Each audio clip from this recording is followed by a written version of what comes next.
Hello everyone. तो जैसे कि थंबनेल से ही पता चल रहा होगा कि इस वाले वीडियो में मैं केमिस्ट्री के बारे में मेनली सब कुछ डिस्क्राइब करने वाली हूँ। पर्टिकुलर टॉपिक्स, पर्टिकुलर सब्जेक्ट में कौन कौन से पार्ट से कितने वेटेज है, क्या क्या करना है, क्या नहीं करना है। तो फटाफट से टाइम वेस्ट ना करते हुए हम फटाफट से इसको देख लेते हैं। और एक काम करना, आप लेक्चर को मतलब वीडियो को देख रहे हो जब, तो अगर कोई भी पॉइंट आपको ऐसा लगे कि आपको नोट करना चाहिए तो आप कर लेना, ठीक है। एक पेपर ले लो या फिर कोई डायरी वायरी कुछ में भी नोट कर लो बस, अगर कुछ इंपॉर्टेंट लगे ऐसा तो। जो क्योंकि मैं बस अपना ही बता रही हूँ, ऐसा नहीं है कि मैंने 2020 कब दे रखी हूँ, अभी पिछले ईयर भी दिया था और मेरे 550 से अबव स्कोर हुए थे, वो भी अपने कॉलेज के साथ साथ दिया था। तो अभी इस वाले लेक्चर में हम केमिस्ट्री के बारे में सब कुछ बताएंगे। केमिस्ट्री में क्या है, अपना 3 पार्ट है, ठीक है। एक है इनऑर्गेनिक, ऑर्गेनिक और फिजिकल केमिस्ट्री। सो स्टार्ट करते हैं इनऑर्गेनिक से। इनऑर्गेनिक क्या है? Inorganic is just based on concepts, clear concept होना चाहिए। प्लस इनऑर्गेनिक के आपका एनसीईआरटी एकदम मस्त, एकदम रटा हुआ होना चाहिए। सही बोल रही हूँ, क्योंकि इनऑर्गेनिक से आजकल ना वैसे वाले क्वेश्चन आते नहीं है जनरली कि बहुत हार्ड लेवल के, ठीक है। इनऑर्गेनिक से जस्ट एनसीईआरटी की लाइन उठ के आ रही है या फिर एनसीईआरटी के कंसेप्ट उठ के आ रहे हैं। तो एनसीईआरटी पहले कर लो। एनसीईआरटी भी इस तरह से नहीं करना, उसको भी आप बायो की तरह एक्टिव रिकॉल के फॉर्म में करो। Active recall in the sense कि आपको उसको क्वेश्चन के फॉर्म में करना। और क्वेश्चन आप कहाँ से लोगे, तो वो जैसे मैंने बायो में बोला, आप एक बार मतलब कितने लोगों को चाहिए बस कमेंट करो, अगर लगेगा अकॉर्डिंगली तो मैं वीडियो कर दूँगी कौन से यूट्यूब चैनल से आप क्या कर सकते हो, ठीक है। तो देखो, केमिस्ट्री के इनऑर्गेनिक पार्ट में आपको बस एक्टिव रिकॉल करना है। वो जो ग्राफ्स और चार्ट में कुछ कुछ वैल्यू दे रखे हैं ना, ऑफकोर्स जिन लोगों ने पढ़ा होगा उन्हें तो टिक मार्क कराया ही गया होगा कि कौन से चैप्टर का कौन सा डायग्राम में कौन सा चीज़ इंपॉर्टेंट है, तो उस चीज़ को बिल्कुल नहीं भूलना, ठीक है। प्लस इनऑर्गेनिक एक बहुत अच्छा मतलब फिजिक्स में स्कोरिंग पार्ट है जिसकी याददाश्त और कंसेप्ट क्लियर है। तो पीरियोडिक टेबल के कंसेप्ट क्लियर कर लो, इनऑर्गेनिक का सारा मतलब। और सबसे मेन है इनऑर्गेनिक में आपके PYQs, क्योंकि हर साल अगर कोई एजर्सन रीजन बन के भी आ रहा है तो आप एक बार रिलेट करो तो वो PYQ के ही कुछ कंसेप्ट से बेस्ड आ रहा है। PYQ कर लो इनऑर्गेनिक के, इनफ है। एनसीईआरटी कर लो, इनफ है। इनऑर्गेनिक के लिए हाथ पैर इधर उधर मत मारो। और जैसे कि आप टेस्ट सीरीज़ वगैरह ज्वाइन कर ही रखे होगे, तो अगर आपको कोई पर्टिकुलर ऐसा क्वेश्चन टेस्ट में मिल रहा है जो कोई न्यू कंसेप्ट सिखा रहा हो या कुछ नया आपको सिखा रहा हो, तो प्लीज़ उसको मार्क करो और उसको मतलब अपने रिवीजन वाले पार्ट में ऐड करो ताकि वो आपके दिमाग में हमेशा रहे। क्योंकि इनऑर्गेनिक ज़्यादा हार्ड नहीं है, बस उसको दिमाग में रखना है और एक्टिवली रिकॉल करते रहना है, ठीक है।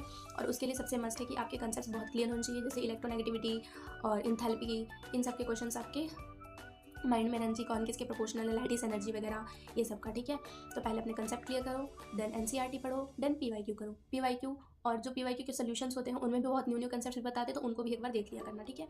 रही बात इनऑर्गेनिक की, तो वो खत्म। नेक्स्ट ऑर्गेनिक में मैं आपको दिखाती हूँ, जैसे कि इनऑर्गेनिक भी एनसीईआरटी बेस्ड आता है, ये तो आपको पता ही है। तो आप इनऑर्गेनिक में क्या कर सकते हो ना, कि आजकल के जो क्वेश्चन आते हैं इनऑर्गेनिक के, वो डायरेक्ट नहीं आ रहे कि ये करने के बाद ये करने से क्या आएगा, ठीक है। वो आते हैं या तो मैचिंग के फॉर्म में, या तो रिएजेंट और कुछ जो इंटरमीडिएट्स होते हैं, रेट ऑफ रिएक्शन, इन सब के क्वेश्चन पे बेस्ड होते हैं कि एजर्सन रीजन्स या फिर स्टेटमेंट बेस्ड। तो आप एक काम कर सकते हो कि जो मैचिंग वाले क्वेश्चंस क्या होते हैं जनरली, वो आपके प्रोडक्ट को दे देता है, रिएजेंट से मैच करना है, कौन सा रिएक्शन है, ये सब बता देते हैं। तो इसके लिए आप एक शीट बना सकते हो, सच में ये बहुत इफेक्टिव होता है। इसमें क्या है कि आपको 3 बॉक्सेस करनी है बस। फर्स्ट वाले पार्ट में रिएक्टेंट लिखना है, नेक्स्ट वाले में रिएजेंट, देन प्रोडक्ट, और लास्ट वाले में कुछ इंपॉर्टेंट पॉइंट्स उस रिएक्शन के अकॉर्डिंग, उसका नाम या फिर उससे कुछ रिलेटेड रेट ऑफ रिएक्शन वगैरह, ठीक है।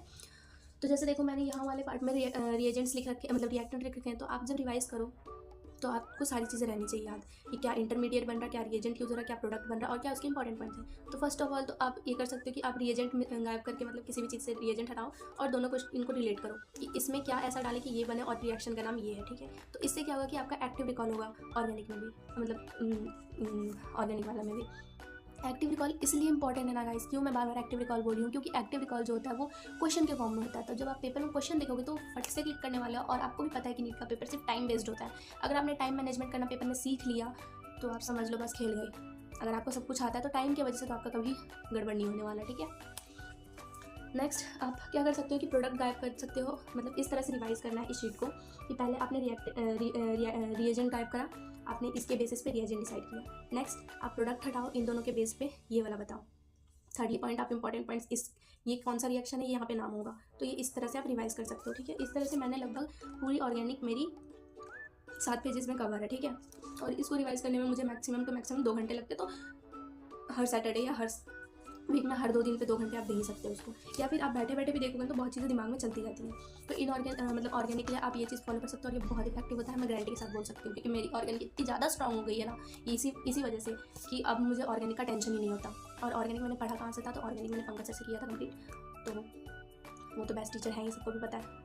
उनका ना एक कंसेप्ट नहीं छूटता कि कौन सा रिएजेंट कौन सा क्वेश्चन, मतलब क्या वो सब चीज़ें रिलेट करके बता देते, तो आपको इतनी जगह भागना नहीं पड़ेगा, बस कंसाइज कर लो। और ऐसा ज़रूरी नहीं है कि आपने मेरी वीडियो देखी है तो आप पंकज सर से जाके पढ़ो, अगर आपने उसे नहीं पढ़ा है तो आप जिस भी टीचर से पढ़ो उनके नोट्स में सब कुछ अवेलेबल होता है।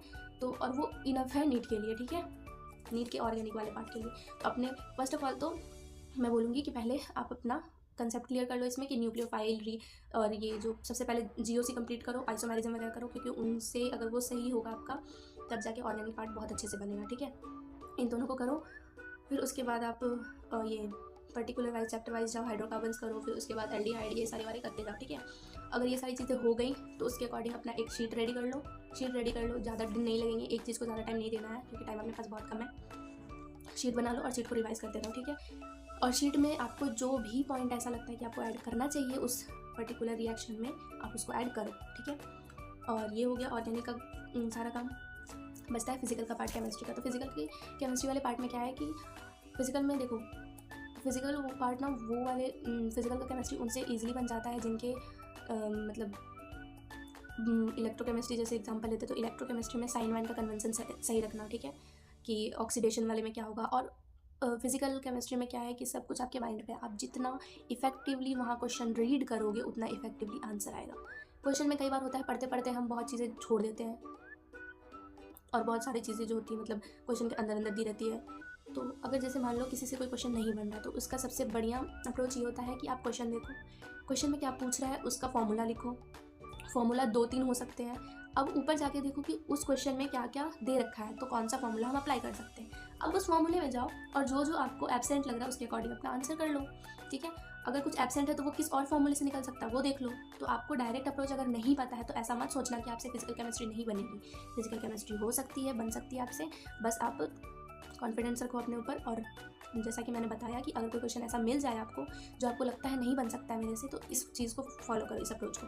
पहले आप क्वेश्चन अच्छे से पढ़ो, क्वेश्चन में क्या पूछा उसके अकॉर्डिंग फॉर्मूलाज लगाओ, वहाँ पे क्या क्या चीज़ अवेलेबल है उसके अकॉर्डिंग फॉर्मूला में से भी कौन सा फॉर्मूला होगा वो अप्लाई करो। अब उस फॉर्मूला में जो एब्सेंट है उसको किस फॉर्मूले से वहाँ के दिए हुए चीज़ों से निकाल सकते हैं वो देख लो।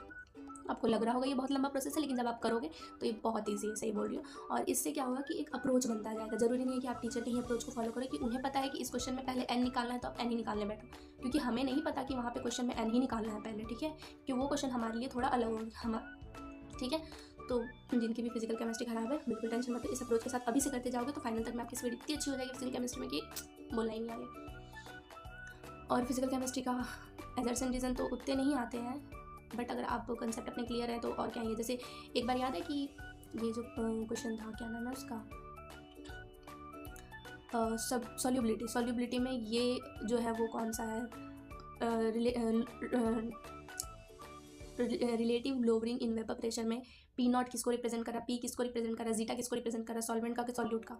तो वो चीज़ें थोड़ा सा ध्यान रख लेना आपकी बार, ताकि वो अगर इस तरह के फॉर्म में भी आए तो आपके 4 नंबर बन जाए, ठीक है। फिजिकल केमिस्ट्री की बात हुई।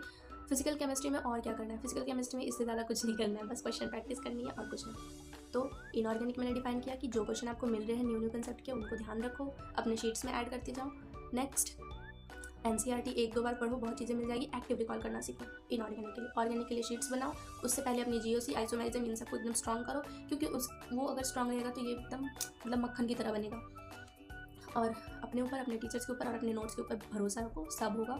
और बहुत टाइम में अभी अपने पास 3 महीने इनफ होते हैं नीट के लिए। हाँ, आप निकाल सकते हो 3 महीने में अगर आप ड्रॉपर वॉपर हो तो, या फिर फ्रेशर्स भी निकाल सकते हैं, ऐसा कोई बात नहीं है, बस मेहनत करते रहो, ठीक है। और अगर आपको कोई और क्वेश्चन पूछना हो या किसी और चीज़ के बारे में जानना हो तो आप कमेंट सेक्शन में ज़रूर पूछ लेना, ठीक है।